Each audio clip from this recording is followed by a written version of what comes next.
안녕하세요, 청취자 여러분. 자, 오늘 저희가 좀 깊이 파고들 자료는요, 정종경 목사님의 설교 녹취록입니다. 네, 골로새서 1장 15절에서 20절 말씀인데요.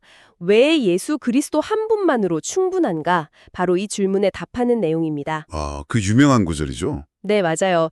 그래서 오늘 저희 목표는 이 설교가 성경 본문을 통해서 어떻게 그 충분성을 이야기하는지 그 핵심 논리를 한번 따라가 보는 겁니다.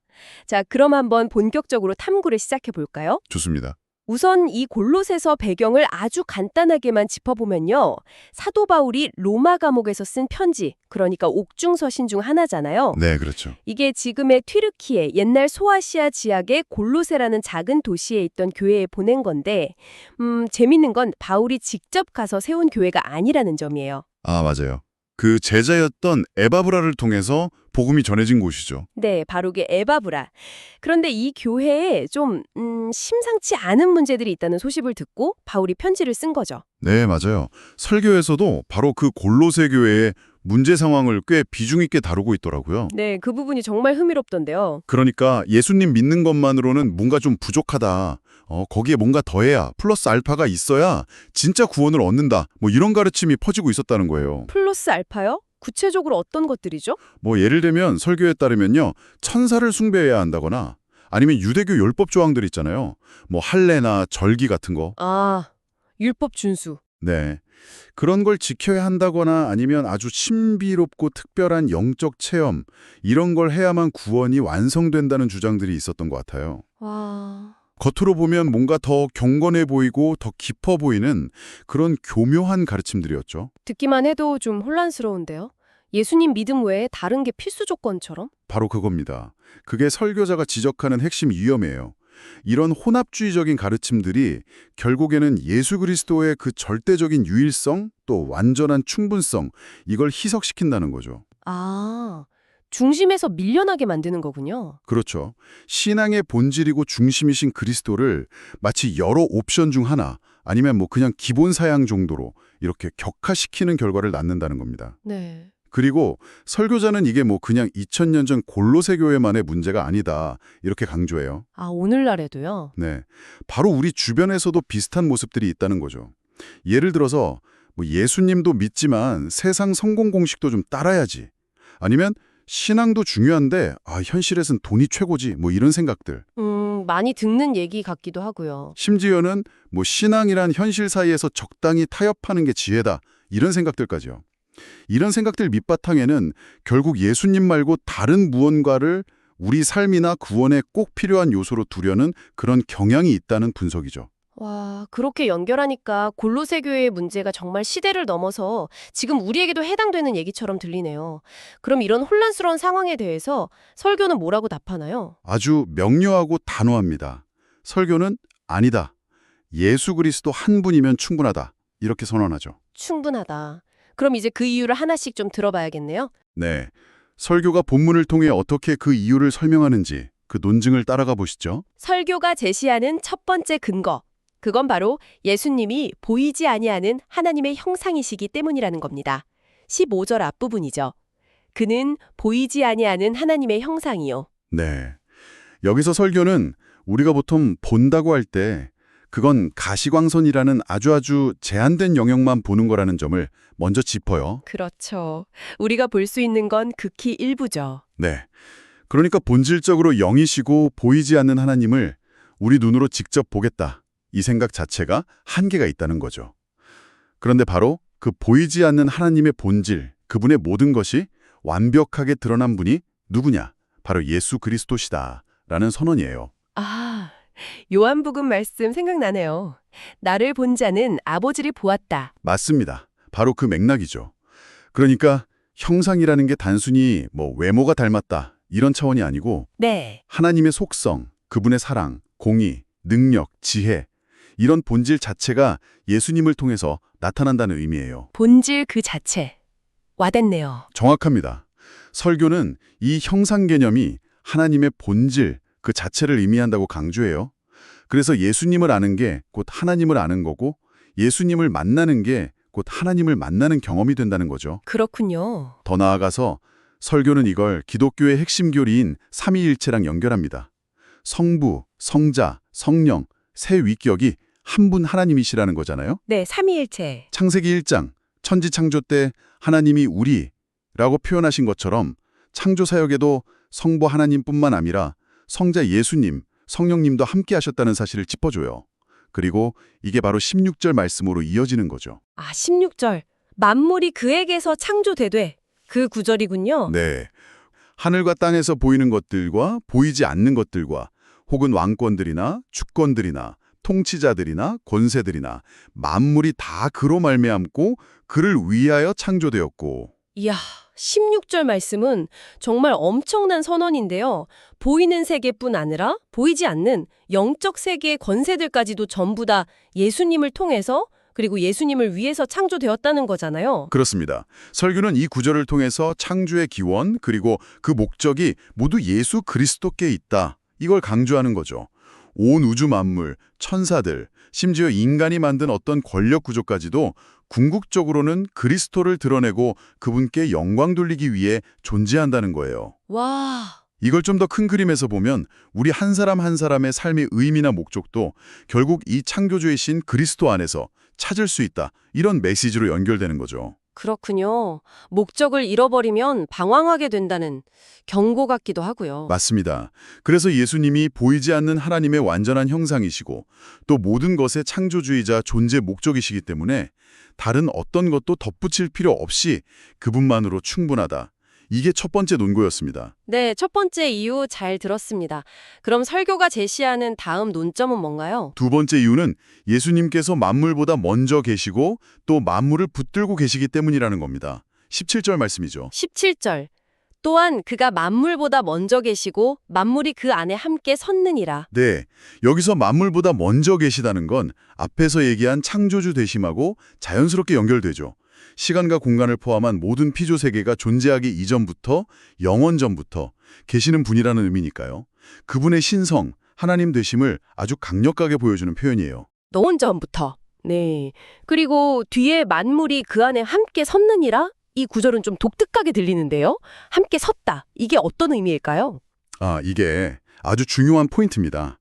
설교자도 이 구절을 설명하면서 영어 성경 번역 중에 In him all things hold together 라는 표현을 인용하거든요. hold together. 함께 붙들려 있다, 유지된다. 네, 바로 그거예요.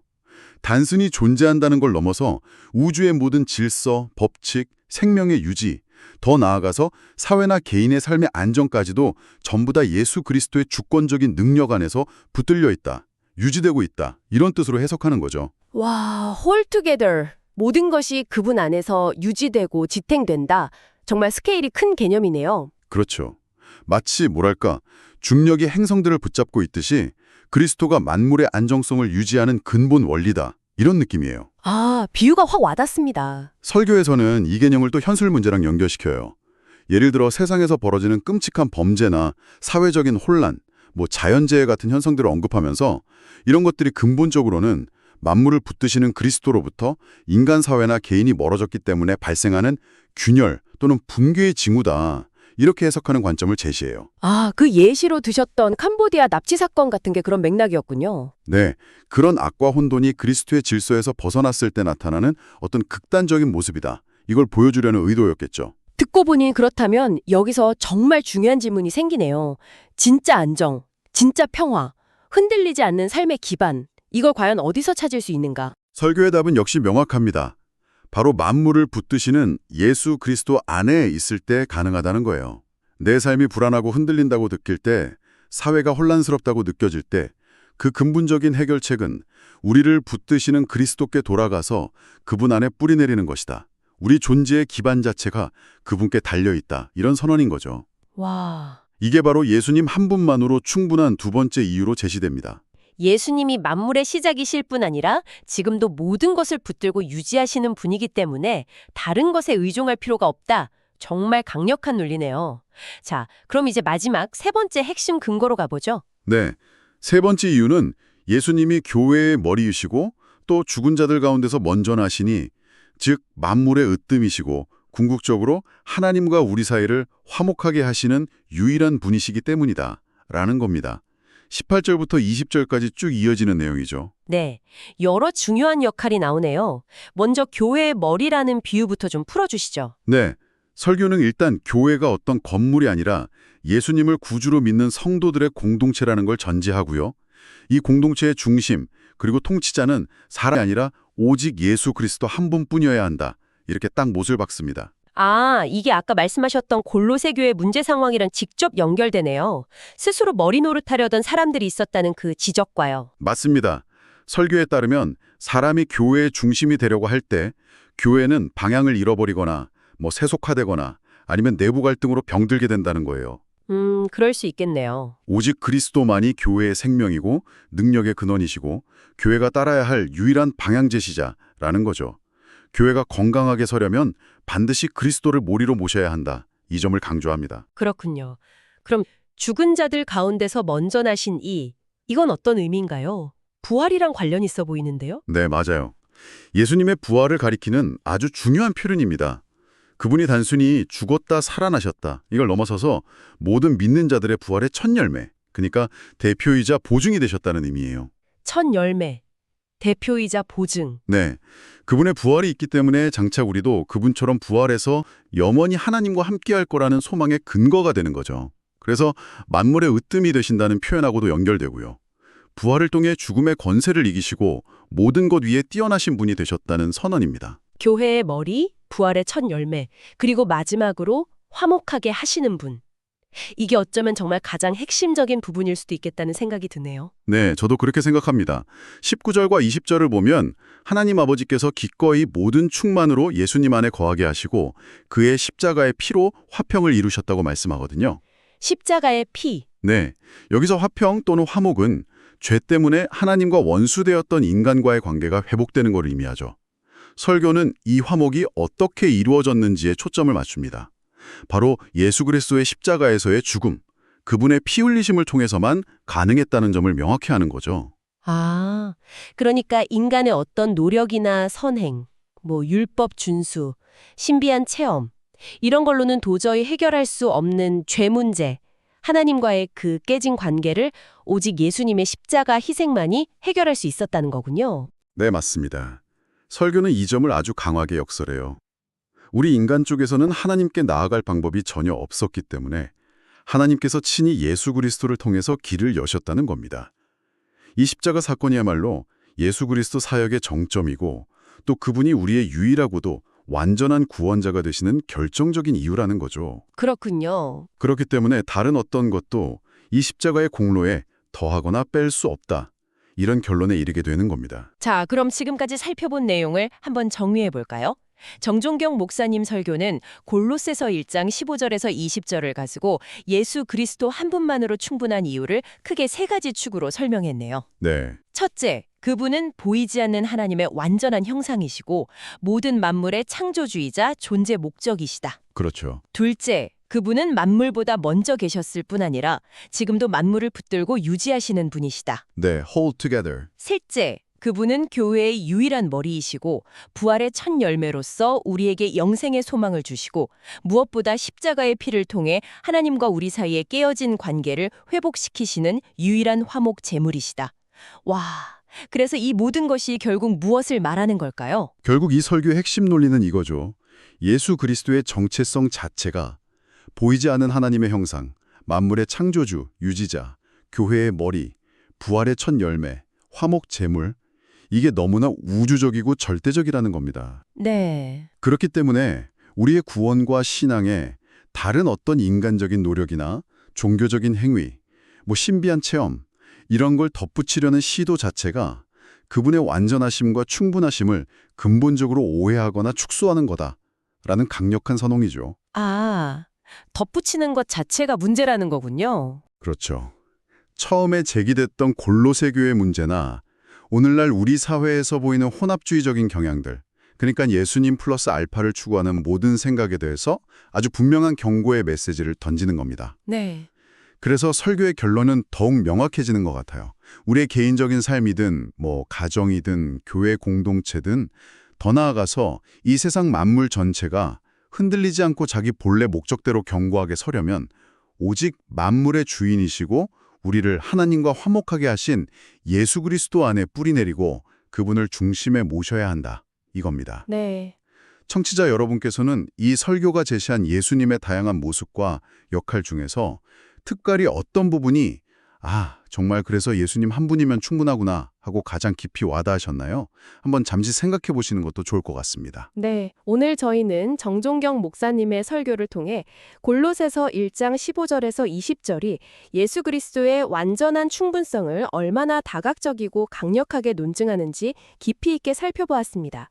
그분의 신성, 창조와 유지에서의 역할, 교회와의 관계, 그리고 결정적으로 십자가를 통한 구속사역까지 정말 어느 것 하나 빼놓을 수 없는 중요한 이유들이었네요. 네, 맞습니다. 마지막으로 청취자 여러분께 생각해 볼 거리 하나를 좀 던져드리고 싶은데요. 네, 어떤 거죠?